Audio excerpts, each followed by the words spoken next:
Yeah, welcome, Darin. That's a big deal.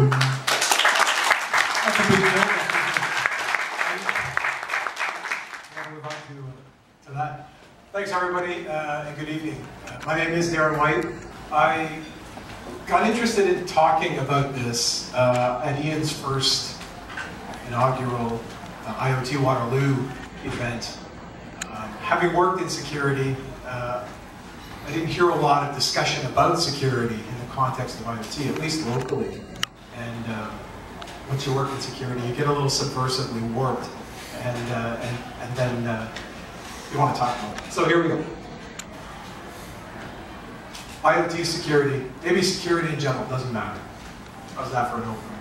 Okay, a little bit about me, a little background, just to seem marginally credible. I was 12 years with BlackBerry in a variety of roles. In the last 9 years, I was in product security.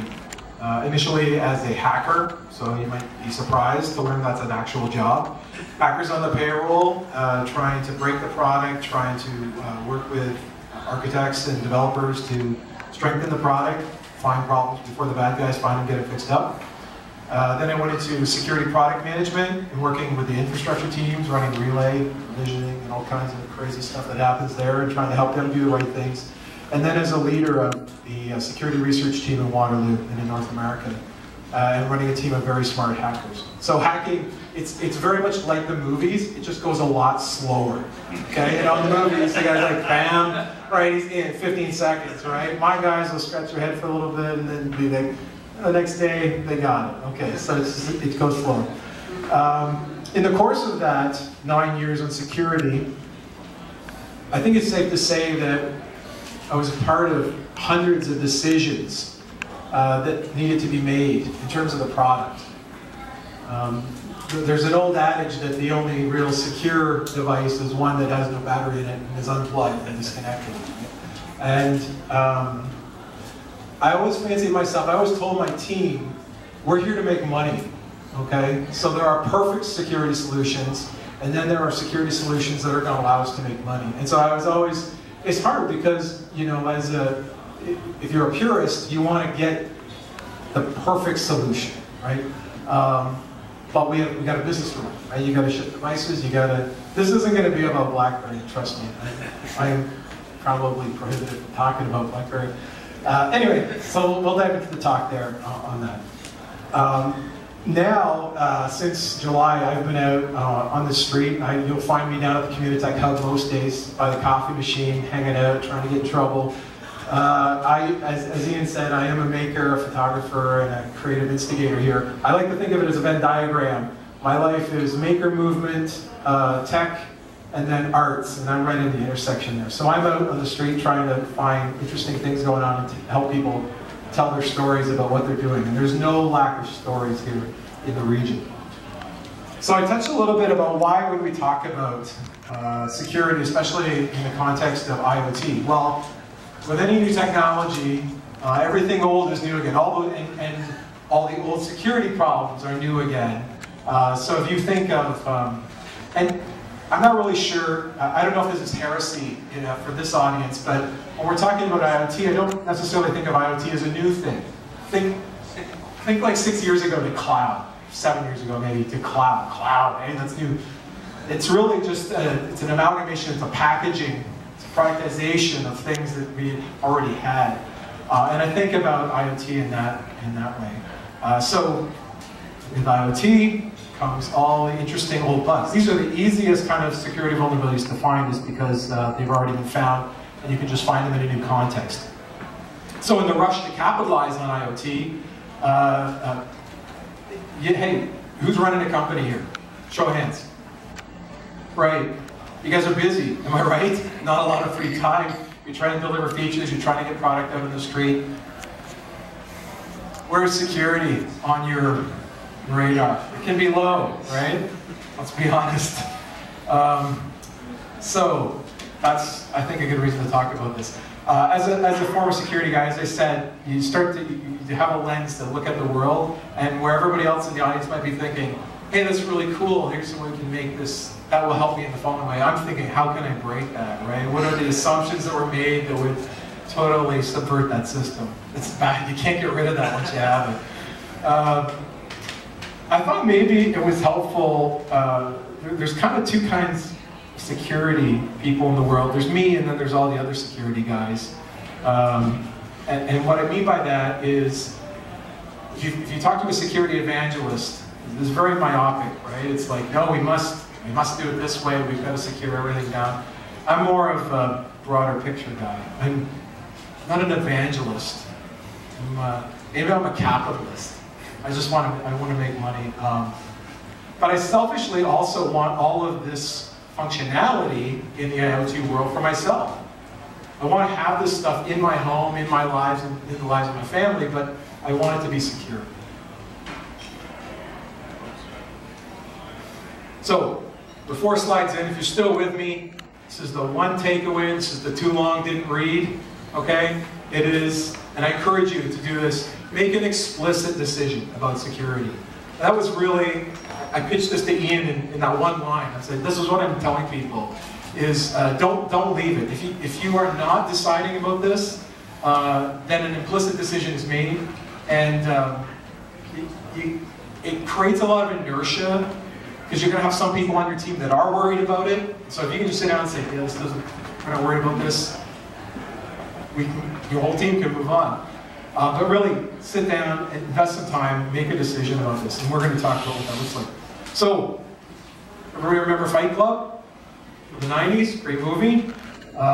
There was an equation in Fight Club that related to automotive recalls.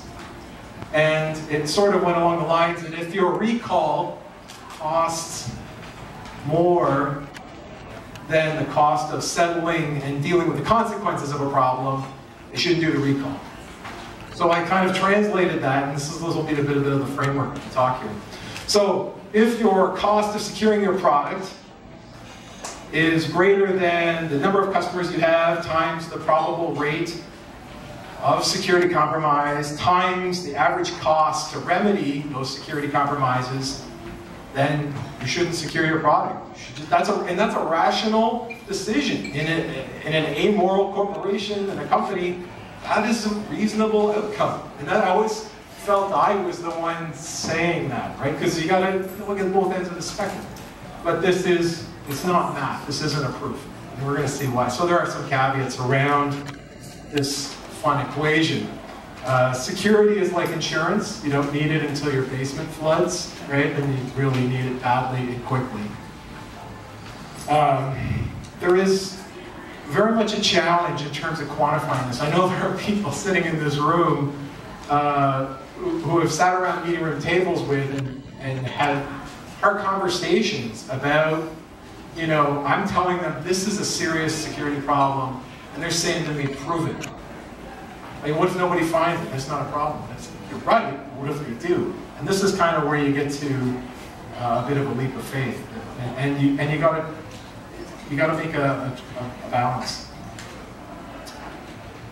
It is a truism, I think, it's from my experience, that the costs of doing security are more certain than the costs of not doing it. You can really quantify. So, if you have to hire a security consultant, you're going to get a bill. That's a tangible cost to your business. You know exactly to the penny what that costs. Cost of not hiring that consultant, I don't know. It's free, right? Unless there's a problem. So the big challenge around this entire equation, this notion of should I invest in security, is this is all mostly subjective. So it's very tough to sit down with your investors, to sit down with your founders, with your partners, and say, I think this is what we should do, we should invest in this. What does real security look like?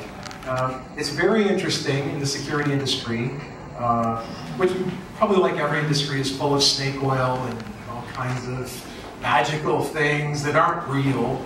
There are lots of security consultancies out there that will produce enormous reports for you that maybe aren't materially helpful to your business. So I just made a short list. Believe this is a short list of what I would quantify as full and complete security. I'm just going to run through this I'll try not to labor this too much. You're going to need some informed help at design time. You're designing your product in terms of creating secure design. Always try to get people as close to the whiteboards as possible. So as I said, when we're making a secure product, it is the cheapest time with the most options at the whiteboard. The most expensive time to implement security is 4 days before shipping. Okay? So you want to go to that end and make sure that, and to do that, you need the right people that are informed in terms of creating secure designs. Security training, and I don't mean, next point here is security training for your staff across the organization. And I don't mean like, use strong passwords on your laptop, that kind of thing. I mean, understanding, a question that I got a lot of the time when I'd say, that's a really great web service that stood up there. What if we feed in a bunch of garbage to that? How's that going to behave? Is it going to crash? And they'd say, well, who would do that? I said, well, maybe the bad guys. But it is literally, it's a mindset of, you can't even imagine this. And so if you're starting to talk to your staff, developers, architects, sales and marketing are great because like you want to make sure they have a rudimentary understanding of what your security posture is, so that they're not promising unrealistic things to your customers, so that they're representing you accurately, or at least consciously not representing you accurately. The hardware and software development, that whole workflow, you want that to be security aware. And then you want to check for compliance. There's an old adage, there's always old adages, in security is trust but verify. Okay? So you want to equip your staff to do the right things, but then it's good to just make sure that that's happening. Sometimes it's just that people think they're doing the right thing, but they're not quite getting there. So you want to follow up on that. If you were typically a larger organization, if bad things start to happen to you in a security way, there is going to be a required response. I mean, maybe that's you as a CEO. You have to stand up and answer to your customers, your investors, even your own staff, right? What's going on? In a large organization that's having a lot of these incidents, a response organization is often required to manage those kind of things. Internally, managing fixed delivery, and externally. Who here has open source software in their product? Yeah? Okay, that's a bunch of people. That's totally normal. Everybody has open source. We could do a whole other talk on open source. It is just a huge, enormous beast of complexity in relation to security. There is a notion that open source by its nature is secure because there's always people looking at it and working on it. It's kind of publicly vetted. That's the theory. And sometimes it works. If you take something like OpenSSL, okay, there's a lot of people looking at that and still they find problems, right? There are lesser tools that your clever developers will find that solve a particular problem. This really cool XML parser that's going to do a certain thing in the product, but nobody's touched that code since 2008. Okay, and then they just take that and they bring it into your product. I mean, do you guys even have sort of an enumerated list of OSS components that are in your product? Sometimes you don't even know, right? So if you're managing OSS responsibly, you need to be monitoring. First of all, you need to say, hey, that package you just integrated, is that the most recent version, and are there any known vulnerabilities today? Snapshot fashion, right? Then you need to monitor for changes in that, because there's emerging, new tools, new attacks become available, and the picture changes next week, next year. And then you need to think about fixes. How do we get fixes, especially in the IoT world? This is really challenging, right? If you're putting code into something that is bolted to my wall, that is not a PC, how do we patch that? How do we push patches out for customers? How do we make that available? Challenging. Likewise, your third-party components. So these are proprietary components. You need a graphics engine, and you're like, oh, these are these guys in Finland. I'm gonna go get their graphics engine, right? And they ship you a binary. You have any idea what's in there? I don't know. Maybe. So the idea is, how do you vet those particular elements of your product? Do you have in your contract with that provider agreement about if a vulnerability is found, how quickly will they turn around and patch? Right? It's the kind of thing you want to find out before you have a problem. Stewardship of crypto material. Crypto, the managing of key material is so boring. When it's done right, it's very boring, it's very step-by-step, methodical, but it's so critical to do it right and to maintain it. Because there will come a day when you need to get that key material, and you want to make sure that, you know, if 3 of the 5 original people involved in creating that have left your company, you can still get that done. So I think disaster recovery, all sorts of things like that. Tool purchase, right? We use compilers, we use IDEs. That's software that has problems in itself that could potentially introduce vulnerabilities into your product. External audits.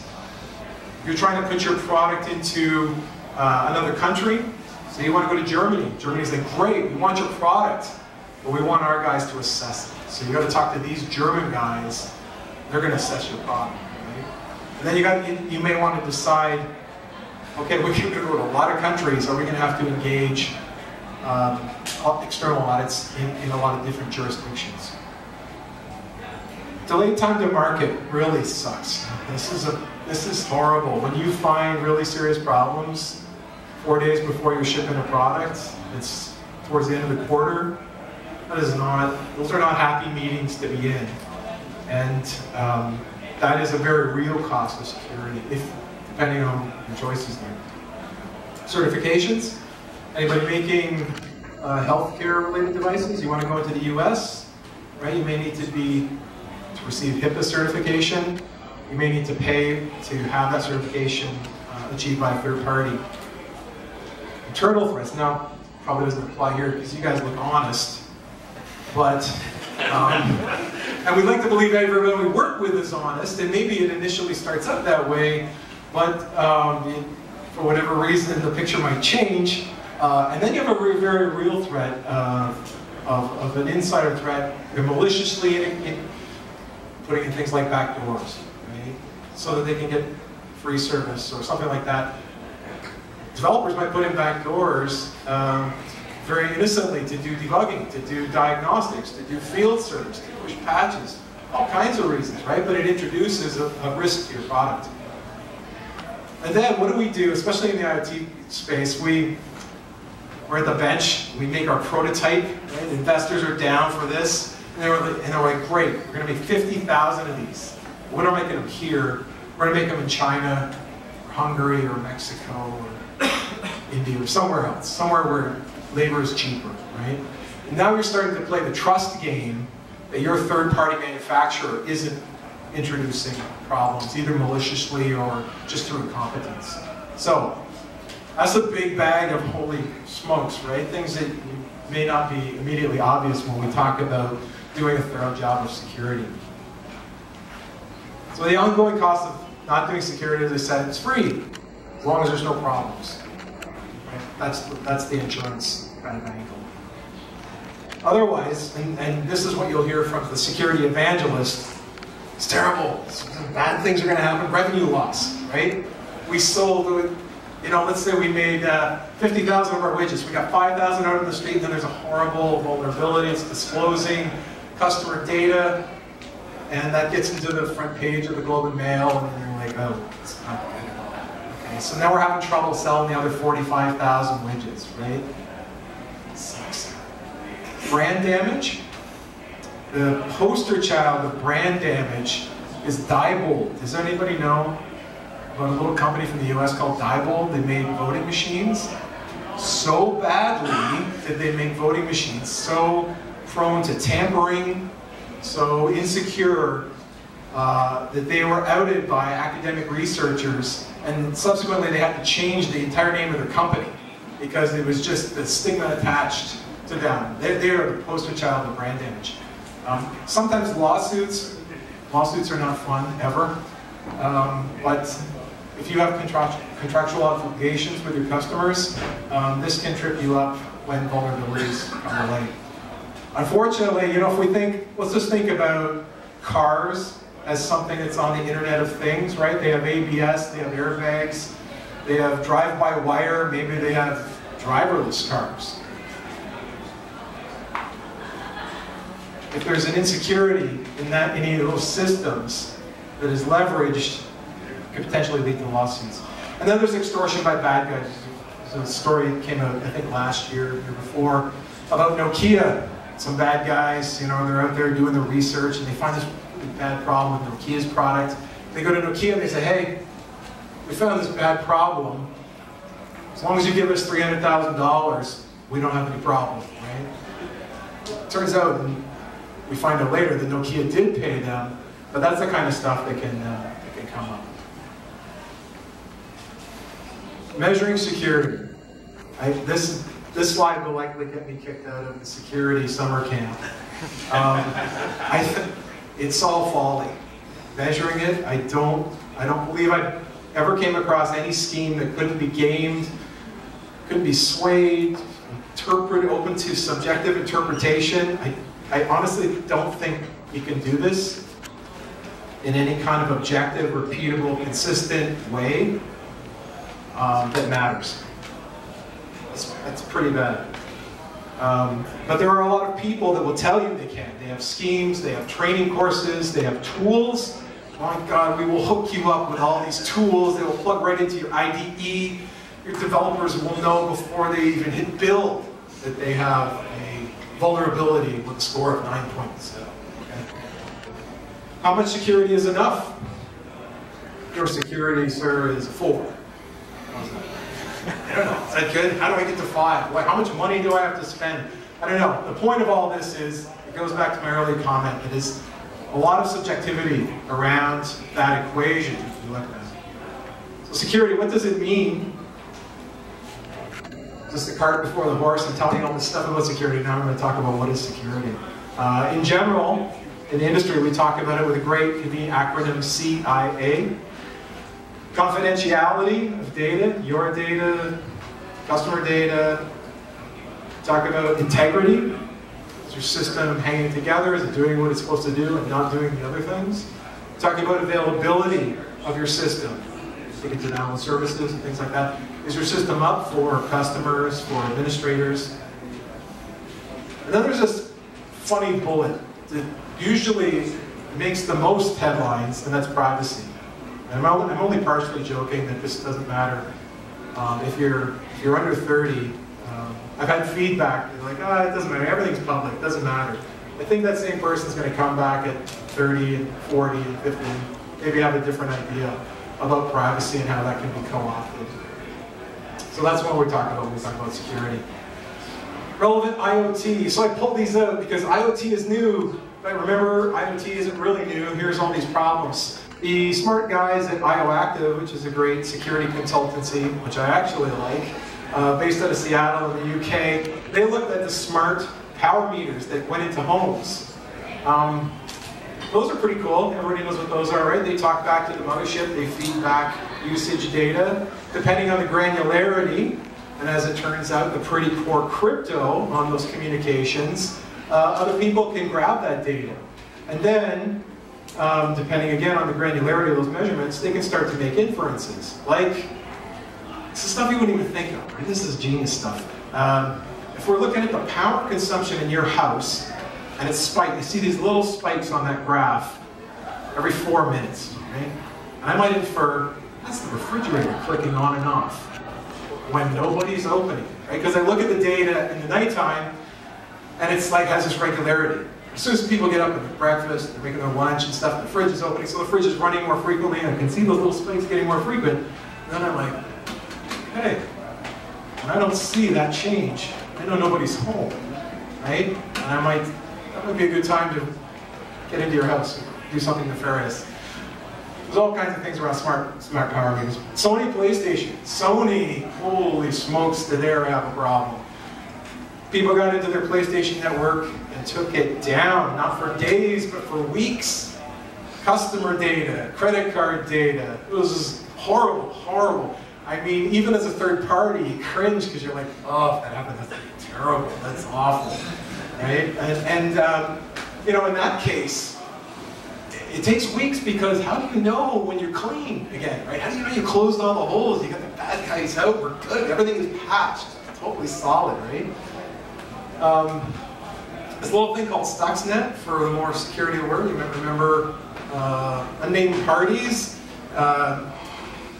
were fooling around with PID controllers that controlled centrifuges that the Iranians were using to purify uranium for their program, and oh, hey, all of a sudden they had a really big problem with those centrifuges like shaking themselves to pieces, right? And it turns out, I consider that they're not really on the internet, but somebody dropped a USB token in the parking lot at some Iranian facility, right? And those guys lit it up to see what it was, and then Bonji Uncle, they have big problems, expensive delays in their thing. But really, this is more about SCADA. So SCADA is things like, if you're not familiar with that acronym, I'm not really familiar with this definition, but what it means is like infrastructure type of things, like power grid, like plumbing, sewage, all these kinds of things that we just hope are going to keep running.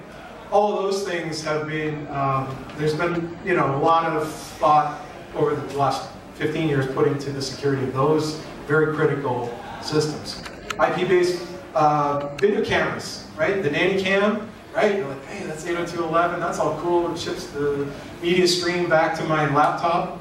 Except when it doesn't, right? If it's not secure, then somebody sitting out in front of my house can get that feed, and then it's again, it's a privacy violation. Maybe more concerning are health-related things to think about. There's been research, very cool, you know, go look at Barnaby Jack and some other guys were looking at the security of insulin pumps and pacemakers. Those Homeland fans, you know, the pacemaker was part of the plot line, you know. These things, these devices can be configured wirelessly. They can be patched wirelessly. You can read data off them wirelessly. That's the kind of thing where probably security is, well, hopefully on the forefront of the manufacturer's mind, but as researchers have demonstrated, it wasn't enough. And then just to end on this more fun example of smart parking meters, Joe Grant, great researcher, did some research a while back, and through some magic of microcontrollers and infrared LEDs, I believe he was able to get free parking for a whole bunch of people, or maybe empty parking meters of their payload of coins. I'm not sure. I'll leave that for homework to go check out that example. What we really see is, we see headlines, but we don't really see the follow-up. We don't know what happened on day 7 for Sony, day like 20, in terms of the repercussions of their security gaps. We don't know if those are, I mean, I bought a Sony TV like 3 months ago, so they're still in business, and so hopefully they're doing the equation, right? Hey, if that happens again, would that be bad for business? Should we invest more? So I'll make recommendations, carefully make recommendations. If your product doesn't pass the Fight Club equation, if you say, we can't invest, it doesn't make sense for us. Again, I'll support you, I say that's a rational decision, that's a business decision. Go back, get working on features, talk to your customers, keep moving ahead. Otherwise, if you do want to look at security, I would recommend some low-hanging fruit. It's not impossible. I said it's hard to measure. I didn't say it's hard to do the right things, right? So, low-hanging fruit, like just understand your product. Here are the components, right? You draw them all on the whiteboard. But then get somebody else, because you probably forgot a couple of things. You're like, oh yeah, we run this stuff in Amazon Cloud. We got some stuff over at Packet. Yeah. Oh, there's a carrier network. Yep, that's a part of it. Map out the whole thing, right? It's, you know, another old adage for you, right? Security is the weakest link that's going to kill you, right? So you want to identify all these things, look at the communication paths between, look at the trust relationships between the various components.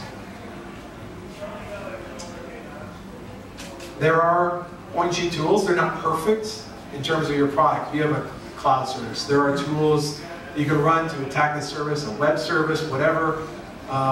They aren't perfect, but it's something. Get them, run them, look at the results. and assess if that tool is going to provide value for you ongoing. Find somebody on your team that is going to be your security, is keen, right? This is naturally inclined. This is the kind of thing I want to look at. And then I would recommend this. If we were talking, let's say we were talking about Bluetooth LE tags. If that was my business, and I was at all concerned about security, I would find the 2 top researchers, security researchers in that field, and I would connect with those people. I would hire those people. I would get those people under NDA, get them working for me, bring them over, fill them full of beer, and build a relationship. Because when you have a relationship, you're hopefully going to do things proactively. But if things go wrong later, you already have a pre-existing relationship, and you're a phone call away from somebody that's really going to know how much trouble you're in and how to help you. And it doesn't have to cost a lot of money if you're doing it proactively. But above all, I recommend making a decision, an explicit decision about whether you're going to invest in security. Before I go, I'm going to tell you that I am in semi-retirement. This isn't a pitch for my security services or anything like that. Since parting with BlackBerry in July, I'm doing MeetBright.com, which I've been doing for 5 years, by the way, telling stories, digging up things in the Waterloo region. There's all kinds of cool stuff happening here, just below the waterline. People don't know about it. I take a personal mission to get them off their sofa through photography, through telling stories. There's lots of startups here. There's lots of new stuff happening in those tech, maker movement, and arts. So check me out on MeetBright.com, and I'm happy to take any questions.